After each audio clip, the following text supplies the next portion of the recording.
আজকে বাঁচতে হবে লড়াই করে, রক্ষা করতে হবে নিজেকে লড়াই করে। কাজের লড়াই করা সহজ নয়।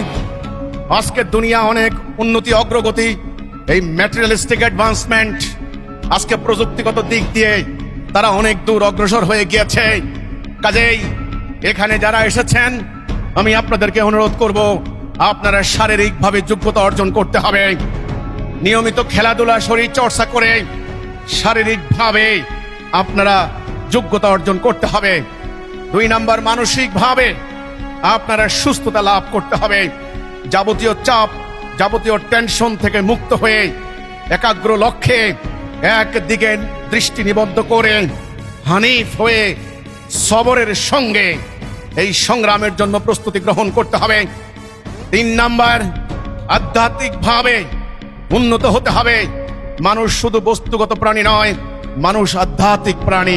আধ্যাত্মিকভাবে আপনাদেরকে পরিশুদ্ধ হতে হবে, পবিত্র হতে হবে। সেটা কিভাবে?